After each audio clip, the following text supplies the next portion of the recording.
Hello friends, my self अंकुश। हम लोगों ने पिछली क्लास में वेक्टर पढ़ रहे थे, तो वेक्टर में पार्ट 1 एंड पार्ट 2 हमने कंप्लीट कर लिया था। पार्ट 1 में हमने रिप्रेजेंटेशन ऑफ वेक्टर के बारे में पढ़ा था, सिंबॉलिक रिप्रेजेंटेशन के बारे में पढ़ा, ग्राफिकल रिप्रेजेंटेशन के बारे में पढ़ा। ग्राफिकल रिप्रेजेंटेशन में एक छोटी सी प्रॉब्लम हो गई है। एक्चुअली जो एरो था, एरो में जो हेड है वो आपका इनिशियल पॉइंट होता है, सॉरी फाइनल पॉइंट होता है, और आपका टेल जो होता है वो कौन सा पॉइंट होता है? इनिशियल पॉइंट होता है। ठीक है बेटा, है ना। तो हेड की जगह पर जहाँ मैंने आपको इनिशियल लिखा है वहाँ फाइनल कर लेना, और जहाँ टेल है वहाँ इनिशियल की जगह पर फाइनल की जगह पर इनिशियल कर लेना। क्लियर? अच्छा, तो और दूसरे लेक्चर में मैंने आपको क्या बताया था? दूसरे लेक्चर में मैंने आपको टाइप्स ऑफ वेक्टर बनाए थे कि कितने टाइप के वेक्टर होते हैं। आज हम पढ़ने जा रहे हैं प्रॉपर्टी ऑफ वेक्टर। किसके बारे में पढ़ने जा रहे हैं? प्रॉपर्टी ऑफ वेक्टर के बारे में। तो हमारा टॉपिक चल रहा है वेक्टर, और वेक्टर में पढ़ेंगे आज हम प्रॉपर्टी ऑफ वेक्टर। क्या पढ़ेंगे? Property of vector. तो हम आज पढ़ने जा रहे हैं प्रॉपर्टी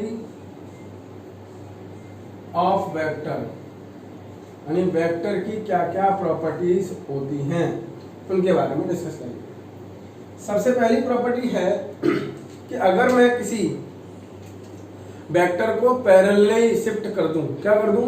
पैरेलली, यानी पैरेलल शिफ्ट कर दूं, तो उस वेक्टर में कोई चेंज नहीं होता है। जैसे ये एक वेक्टर है, इस वेक्टर का ये हेड है, ये टेल है। अगर मैंने इसको यहां रख दूं, यहां रख दूं, ऐसे कर दूं, या आगे ले जाऊं या पीछे ले जाऊं, पैरेलली में कहीं भी ले जाऊं उसको, इसके अंदर कोई चेंज नहीं आएगा। जैसे अगर मैंने ये वेक्टर बनाया है ए, या फिर मैंने ऐसा लिख दिया है, ए वेक्टर भी बोलूंगा इसको भी मैं क्या बोलूंगा? ए वेक्टर बोलूंगा। इसको भी मैं क्या बोलूंगा? ए वेक्टर बोलूंगा। यानी ये सारे क्या है? ए वेक्टर ही हैं। क्या है? ये सारे ए वेक्टर हैं। ये सब पैरेलल शिफ्ट किए गए हैं, इसलिए इसमें कोई चेंज नहीं आएगा। तो vector will be remain unchanged, will be remain unchanged if a vector shifted parallelly,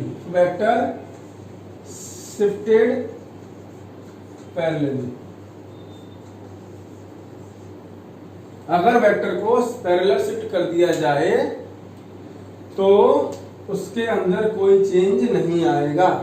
जैसा कि मान लो ये एक वेक्टर ए है, इसको मैंने ऐसे लिख दिया तो भी ये ए होगा, इसको मैंने ऐसे लिख दिया तो भी ये ए वेक्टर होगा, और मैंने अगर ऐसे लिख दिया है तो भी ये ए वेक्टर होगा। यानी इस वेक्टर में कोई चेंज किसी भी तरीके से नहीं आएगा, है ना बच्चों? तो ये बात समझ आ गई, इसमें कोई दिक्कत नहीं है। अब चलते हैं हम पॉइंट नंबर 2 की तरफ, यानी प्रॉपर्टी नंबर 2 की तरफ, है ना। देखें,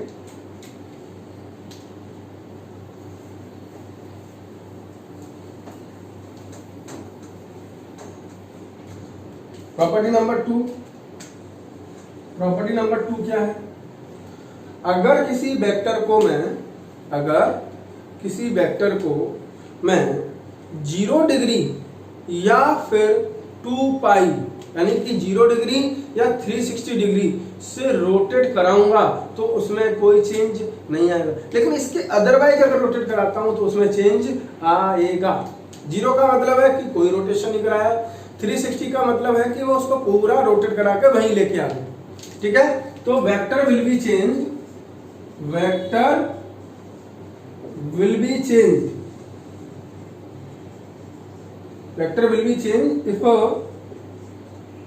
if a vector rotate, if a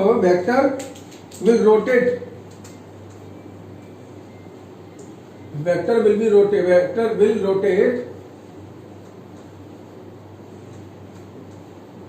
other than of 0 degree और पाई, 0 डिग्री और 2 पाई, 2 पाई और 0 डिग्री के अलावा अगर मैं इसको रोटेट करूंगा तो इसमें चेंज आएगा, अदरवाइज कोई चेंज नहीं आएगा। फॉर एग्जाम्पल जैसे मान लो कि मैंने बोला एक वेक्टर ऐसे लिखा हुआ है, अगर मैंने इसको 360 डिग्री से कर दिया तो इसमें कोई चेंज नहीं आएगा। तो क्या लिखूंगा मैं, नो चेंज, है ना, अगर 360 डिग्री से किया। अगर यही एक वेक्टर ए है और इसको मैंने चेंज कर दिया मान लो 45 डिग्री से, तो ये ए वेक्टर है तो ये हमारा बी वेक्टर होगा और दोनों ही एक दूसरे के इक्वल नहीं होंगे, है ना। यानी A vector does not equal to B vector, यानी बी वेक्टर के बराबर नहीं होगा। क्लियर, समझ आ गया, कोई दिक्कत नहीं है, ठीक है। नेक्स्ट प्रॉपर्टी आती है प्रॉपर्टी नंबर 3। प्रॉपर्टी नंबर 3 देखते हैं। प्रॉपर्टी नंबर 3 क्या है?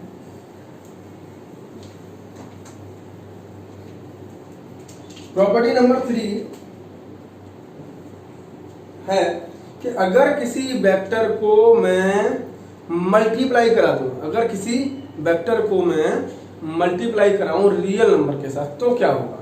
तो यहां पर देखेंगे vector if vector multiply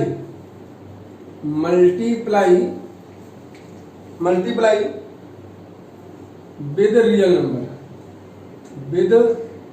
number, क्या है, विद रियल नंबर। अगर मैं इसको रियल नंबर से मल्टीप्लाई करा दूं तो क्या हो सकता है वेक्टर का। तो ये क्या करेगा, तो number 1 it can change magnitude, ये मैग्नीट्यूड को चेंज कर देगा, क्या कर सकता है। दूसरा, इट कैन चेंज डायरेक्शन को भी चेंज कर सकता है। कैसे करेगा ये देखो। अगर मान लीजिए मैंने एग्जांपल ले लिया कि मेरे पास एक वेक्टर है ए, तो इस वेक्टर को मल्टीप्लाई कर दिया मैंने भाई नंबर 2 से। अगर ए वेक्टर मल्टीप्लाई विद 2 तो क्या हो जाएगा, ये 2a हो जाएगा। देखो तो यहां पर इसका क्या चेंज हो गया, 2a, यानी कि मैग्नीट्यूड चेंज हो गया। देखो ध्यान से, मैग्नीट्यूड चेंज, मैग्नीट्यूड क्या हो गया, चेंज हो गया शायद, हाँ यार। अगर इसी में एग्जांपल नंबर 2 ले लूं और मैं बोलूं कि एक वेक्टर है बी जिसको मैंने मल्टीप्लाई किया है 1.5 के साथ, है ना। वेक्टर बी मल्टीप्लाई विद -2, अगर -2 के साथ मल्टीप्लाई कर दूं तो क्या आएगा। तो -2 के साथ अगर मल्टीप्लाई करूंगा तो देखो बेटा डायरेक्शन चेंज हो जाएगी, साथ में मैग्नीट्यूड भी चेंज कर दिया, यानी कि -2 भी हो जाएगा। क्या हो जाएगा, -2b वेक्टर। तो ये देखो माइनस नहीं लगाऊंगा मैं यहाँ पर क्योंकि डायरेक्शन मैंने चेंज कर दी है। माइनस लगाने का मतलब डायरेक्शन वही रहेगी, है ना, और माइनस नहीं लगाऊंगा तो डायरेक्शन चेंज हो गई, बात एक ही बात है। तो ये क्या हो गया, मैग्नीट्यूड भी चेंज कर दिया और डायरेक्शन भी चेंज हो गया। Magnitude and direction both are changed, दोनों चेंज हो। कोई दिक्कत, समझ गए, देख ले एक बार बेटा, कोई डाउट है तो पूछो, है ना, कोई डाउट नहीं है। चलो अब इसी में एक और पॉइंट आता है कि अगर मैं किसी स्केलर क्वांटिटी को, मतलब किसी वेक्टर क्वांटिटी को स्केलर क्वांटिटी से क्या कर दूं, स्केलर क्वांटिटी से मल्टीप्लाई कर दूं तो क्या होगा। इफ वेक्टर क्वांटिटी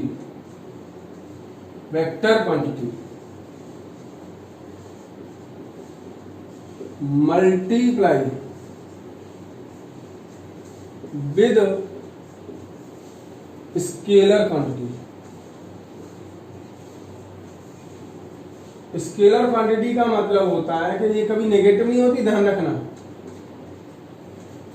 जैसे मास है, लेंथ है, टाइम है, ये नेगेटिव नहीं है, ये स्केलर है डायरेक्ट, है ना। तो if vector quantity multiply with scalar quantity, तो ये क्या क्या चेंज कर सकता है? It can change direction.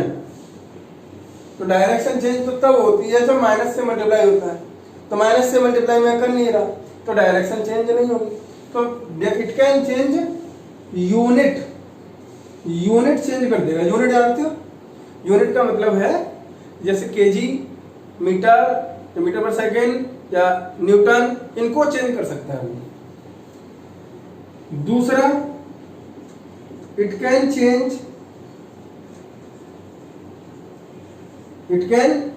Change magnitude. ठीक है, मैं एक ही एग्जांपल से दोनों चीजों को समझा दूंगा, समझा सकते हैं। फॉर एग्जांपल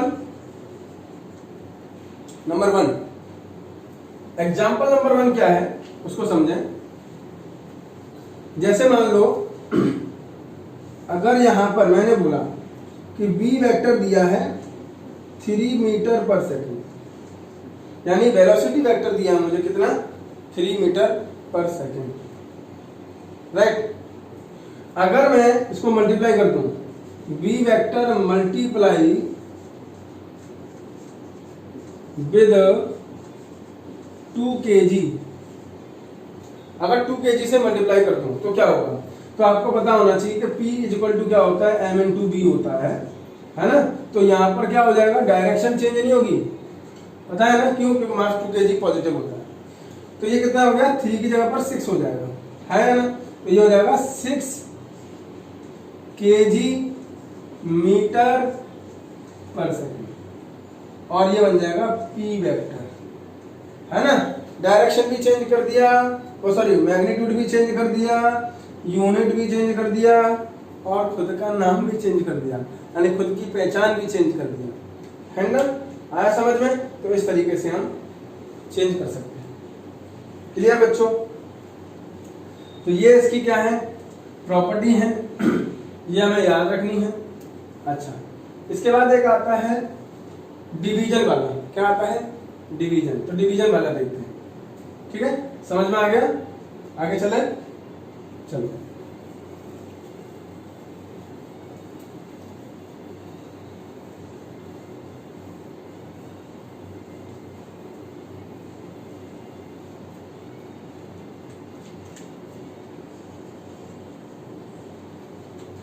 चलो अब आगे वाला क्वेश्चन देखते हैं, मतलब क्वेश्चन नहीं, ये टॉपिक है।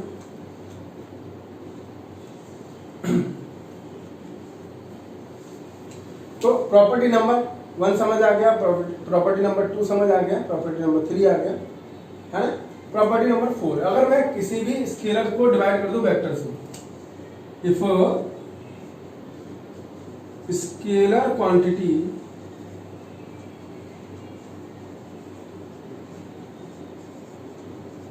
डिवाइडेड बाय वेक्टर, तो क्या होगा? तो ये होगा हमारा मीनिंगलेस। इसका कोई मीनिंग नहीं होता, ये मीनिंगलेस होता है। अगर मैंने बोला फॉर एग्जांपल कि ए अपॉन बी वेक्टर, तो ये हो जाएगा मीनिंगलेस। क्या हो जाएगा? मीनिंगलेस है ये, इसका कोई मीनिंग नहीं होता है, ये याद रखना। कभी कोई क्वेश्चन तुमसे पूछ सकता है क्या किसी स्केलर क्वांटिटी को वेक्टर से डिवाइड कर सकता हूं? नहीं, वेक्टर के मैग्नीट्यूड से डिवाइड कर सकते हैं, लेकिन वेक्टर से डिवाइड नहीं करते हैं, वो मीनिंगलेस होता है। क्लियर? चलो, तो ये हमारी कुछ प्रॉपर्टी है, इनके बारे में मैंने तुम्हें समझा दिया है, और ये समझ में आ गया होगा, कोई दिक्कत नहीं है ना बच्चों? चलो अब नेक्स्ट टॉपिक पढ़ते हैं हम। एक टॉपिक मैंने छोड़ दिया था, यूनिट वेक्टर। क्या छोड़ा था? Unit vector. तो यूनिट वेक्टर के बारे में पढ़ते हैं, ठीक है।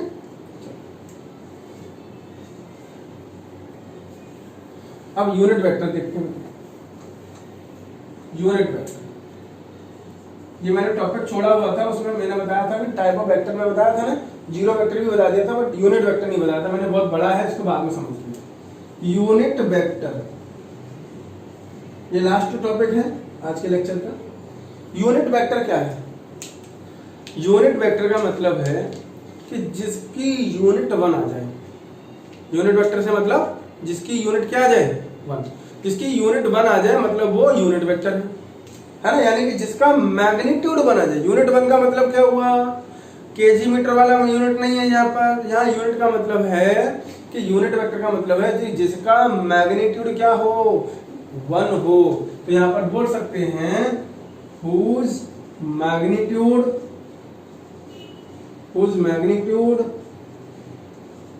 is unity, ठीक है। Second, it has only direction, ये सिर्फ डायरेक्शन रखता है, मैग्नीट्यूड तो रखता नहीं, मैग्नीट्यूड तो 1 है, तो मैग्नीट्यूड तो 1 है तो ये रखता नहीं है, लेकिन क्या रखता है? सिर्फ डायरेक्शन बताता है, ठीक है। थर्ड,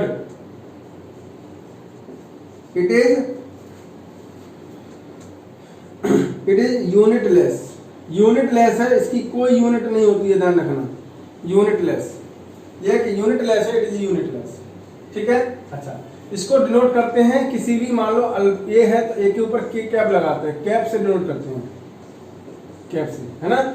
इस कैप से डिनोट करते हैं किसी भी यूनिट वेक्टर को।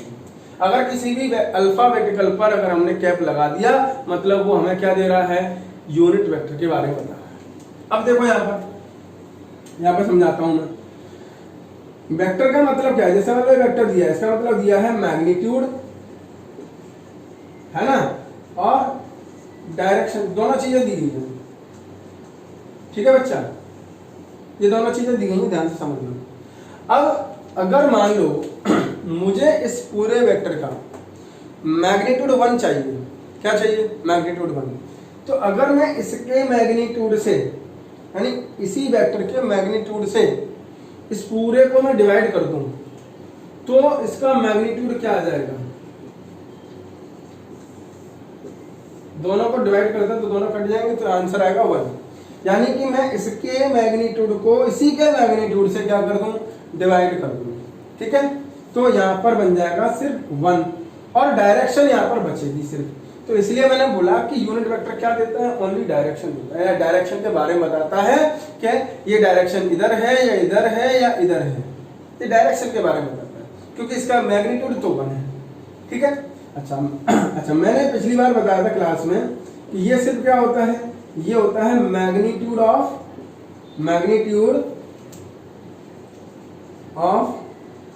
ए वेक्टर। ये ए वेक्टर का मैग्नीट्यूड को प्रेजेंट कर रहा है, ठीक है बच्चों। अच्छा, तो यहाँ पर समझेंगे।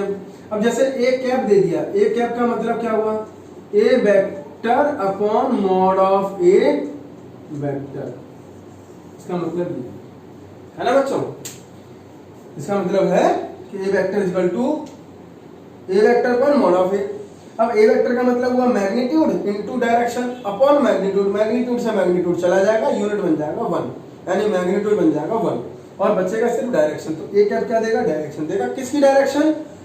ए वेक्टर की डायरेक्शन देगा, क्योंकि ए वेक्टर है ना ये। तो ए वेक्टर क्या है? ए वेक्टर के पास क्या हुआ? ए वेक्टर का मैग्नीट्यूड और ए वेक्टर की डायरेक्शन।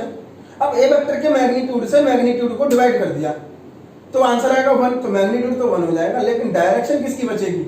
ए वेक्टर की। तो ए कैप क्या देगा? Direction of A vector. Clear? तो इट गिव्स ओनली डायरेक्शन बोल सकते हैं, ठीक है बच्चों। तो यह है आपका यूनिट वेक्टर, ठीक है। तो देखें इसको, यूनिट वेक्टर